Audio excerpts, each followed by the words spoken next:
Right, so looking at the old tensioner yesterday, I realised that my bearing was making a funny noise.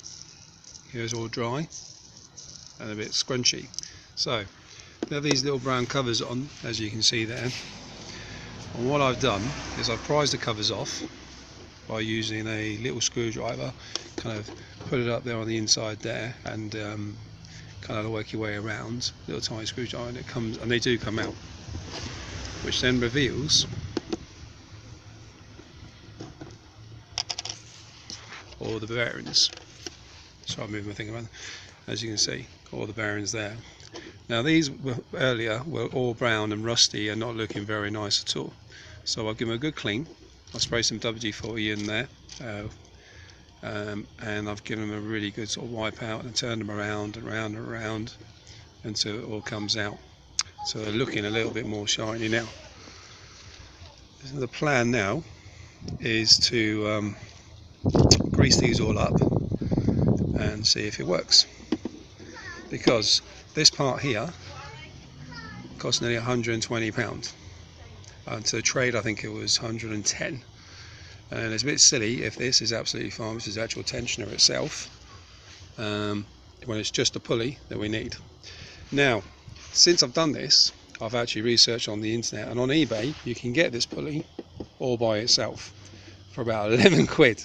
And if I'd known that, I probably would have done that, but because there's no play in the actual roll itself, there's no play that way at all. This is why I've decided to try and lubricate it first and see if it works.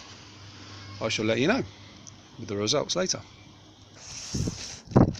Right, so as you can see, I've cleaned it up and I've put some copper slip in, because that's all I had. I thought I'd try some copper slip. You could probably use any other sort of grease in there as well, because at the end of the day it's only ball bearings, and you grease up the rear ones on the old bearings, so I can't see why this won't work. So I'm just going to, it's quieted down already quite a lot. I'm just going to put the covers back on and then we'll go and see how it's after that. Okay. Right, okay, so there it is with the covers back on. Took a little bit of pushing onto them, but just kind of like push onto it and just use a screwdriver on the edge there and just work your way in, just kind of push them in, and eventually they pop back in.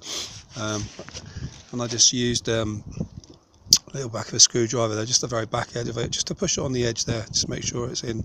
But I think that's in quite nicely now on both sides. So yeah, I'm happy with that. And it's a lot quieter now. In fact, it hardly spins at all. I probably put a little bit too much grease in, so maybe less is more. But before it was scratchy, and now it's definitely not scratchy, and it's holding with all the grease as it should be, as if it was new. So hopefully that's it. So I'll put it back onto the tensioner, and I'll show you what's going on then. Right, you are. So pulley's back on onto the tensioner, as you can see. Done that nice and tight. I'm going to connect it again up onto the bracket, and then once I've got on the bracket, I'm going to try and tighten up again at 13mm just to make sure. But it's a lot quieter than it was, so hopefully this has worked. I'm sure it has. Right, so I've attached the tensioner back on again, as you can see there, it's back on. Okay, and I've got the tension ready now, so I'm just going to lift it up. So flick that up there. Okay, can you see? Oh, there you go. It's quite awkward to do that. So I'm going to lift that up, and then I'm going to slip that belt underneath. Okay, and I'm going to have to put the camera down so I can do this, and then pop it on there. So that's that. And you can see, but you can't see, the belt. There you go.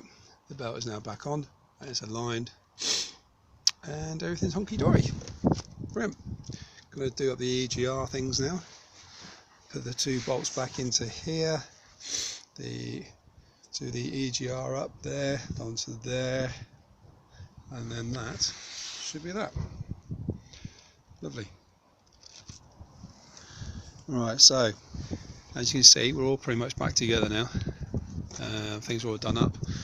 I'm just going to put the MAF sensor, connected up the MAF sensor in the 2 places, and there, so that way no mill lights come on. So we don't want that to happen, because nobody's got a computer to reset things. I'm just going to pop that back onto there, and then we're going to start it and see how she looks. So as you can see, it's running quite fine now without making that horrible squeaky noise. So hopefully that is that. I've saved myself 110 to 120 pounds. Hope it's useful. If this doesn't work, then you can always buy off the eBay the actual pulley itself. Alright. Thanks again. Take care now. Bye.